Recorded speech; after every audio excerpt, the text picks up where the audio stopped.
મારું નામ મિતેશ પ્રજાપતિ છે। હાફેશ્વર પ્રાથમિક શાળામાં મુખ્ય શિક્ષક તરીકે ફરજ બજાવું છું। રહી આ રસ્તાની વાતો, નદીના પટને પાર કરીને જ મારી શાળાએ આવી શકાય એમ છે।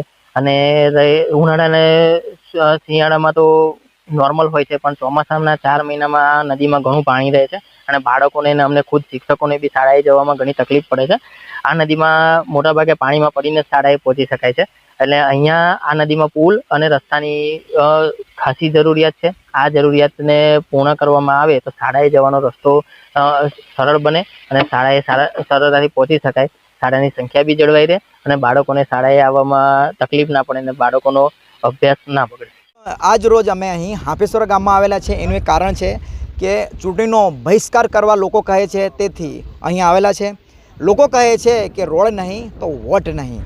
આનું એક કારણ છે કે અહીં જે 9-10ની સ્કૂલ અહીં આવેલી છે, આજુબાજુ ગામના લોકોના વિદ્યાર્થીઓ હોય છે, અહીં ભણવા આવતા હોય છે, સાથે પ્રાઇમરી સ્કૂલ છે, આંગણવાડી છે, પરંતુ ત્યાં સુધી જવા માટેનો રસ્તો ન હોવાને કારણે ચોમાસુની જે ઋતુ આવે છે તેવા સમયે સતત પાણી રહે છે આ નદીમાં, તો બાળકો ભણવા જઈ નથી શકતા। ભણવા ન જાય એટલે સીધી વાત છે કે આદિવાસી વિસ્તારમાં ડ્રોપ આઉટનો રેશિયો વધી જાય છે, અને ડ્રોપ આઉટનો રેશિયો વધે એટલે સિમ્પલ છે કે શિક્ષણનું સ્તર ના એટલે નોકરીમાં જઈ નથી શકતા। તો અમારે સરકારને કહેવું છે કે આ રસ્તો બની જાય તો અમારે એક તો આ સોલ્યુશન રસ્તા સ્કૂલનું છે આવી જાય, અને જો આ રસ્તો બને તો બીજું એક છે કે અહીંથી નર્મદા પરિક્રમાના જે લોકો આવતા હોય છે આ રસ્તો સીધો વાપરી શકે, અને MP સાથે જોડાવવું હોય તો આ રસ્તો અમારા માટે ખૂબ જ ઇમ્પોર્ટન્ટ છે।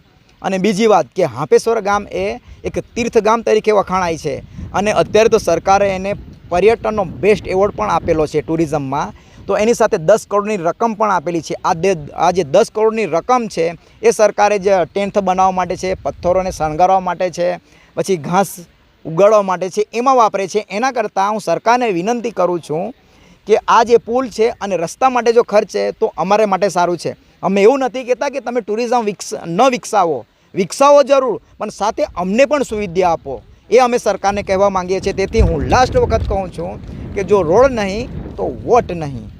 હું છું જતન ભીલ। હાફેશ્વરમાં મહુડી બારી ફળિયાને જોડતો 6 કિલોમીટરનો રસ્તો સરકારશ્રી દ્વારા મંજૂર કરવામાં આવેલો છે, જે અંગેની ટેન્ડર પ્રક્રિયા માર્ગ અને મકાન વિભાગ પંચાયત મારફતે અમે પૂર્ણ કરેલી છે, અને જે બાબતનો વર્ક ઓર્ડર પણ ઇજારદારશ્રીને આપવામાં આવેલો છે। પરંતુ આમાં જે હાફેશ્વર મહુડી બારી ફળિયાને જે જોડતો રસ્તો છે તેની પથરેખા જંગલ જમીનમાંથી પસાર થાય છે, એટલે એ ઉપયોગમાં લેવાની થતી જંગલ જમીન સામે તેટલા પ્રમાણમાં બિનજંગલ જમીન ફાળવવાની થાય છે, જે માટેની કાર્યવાહી અમે કરી દીધેલી છે, અને જે હાલ મહેસૂલ વિભાગ હસ્તક પડતરમાં છે।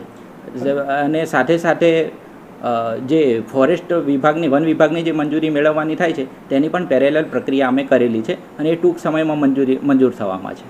એ બ્રિજને એ માટેની પણ અમે એસ્ટિમેટમાં કન્સિડર કરી લીધેલા છે, અને સાથે સાથે હાફેશ્વરના અન્ય ફળિયા જેવા કે ઝરવી ફળિયાને જોડતો રસ્તો 4.29 કિલોમીટર અને સિંગલાબારી ફળિયાને જોડતો 4.61 કિલોમીટરનો રસ્તો પણ પ્રધાનમંત્રી ગ્રામ સડક યોજના અંતર્ગત એની પથરેખા મંજૂર થઈ ગયેલી છે, જેની તાંત્રિક ચકાસણી કર્યા બાદ આ રસ્તાની કામગીરી પણ સર્વે અને વિગતવાર નકશા અંદાજો બનાવવાની કામગીરી પણ અત્રેના વિભાગ તરફથી હાથ ધરવામાં આવશે। ચોક્કસ આ બાબતમાં હવે સરકારશ્રીમાંથી આ પર્ટિક્યુલર કોઈપણ કામગીરી કરવા માટેની સ્ટાન્ડર્ડ પ્રોસિજર હોય છે, જ્યાં સુધી વહીવટી મંજૂરીની પ્રક્રિયા અને એ પૂર્ણ નહીં કરીએ ત્યાં સુધી આ બાબતની કામગીરી માટે અમે કોઈ ચોક્કસ સમયગાળો આપને બતાવી શકીએ તેમ નથી। એ બાબતમાં અમે ચોક્કસ ગ્રામજનોને સચોટ માહિતી અગાઉ આપવામાં આવેલી છે। જે હાફેશ્વર મહુડી બારી ફળિયાને જોડતો 6 કિલોમીટરનો રસ્તો છે તે મંજૂર છે, અને એ બાબતની જ અમે જાણકારી ગ્રામજનોને પણ આપેલી છે। વિક્રમ રાઠવા, નાયબ કાર્યપાલક ઇજનેર, પંચાયત મામો પેટા વિભાગ, છોટાઉદેપુર।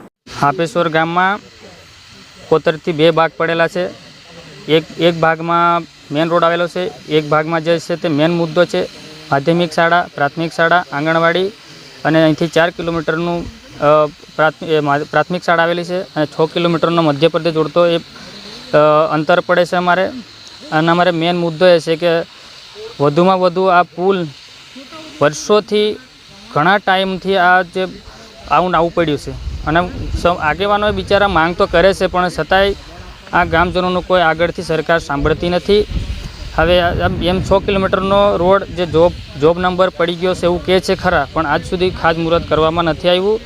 અને મેન મુદ્દો આ પુલનો છે, કેમ કે પુલ મેન રોડથી માધ્યમિક શાળા સુધીનો 200 મીટરનું અંતર પડે છે, તમને આ પુલ જે બનાવી આપતા હોય તો સૌથી સારું. આજ અમને જે નિર્ણય નહીં આવે ત્યાં સુધી અમે ચૂંટણી બહિષ્કાર કરીશું. તાલુકા જિલ્લાની ઇલેક્શન આવે છે. ભીલ હિંમતભાઈ જહાંગીરભાઈ.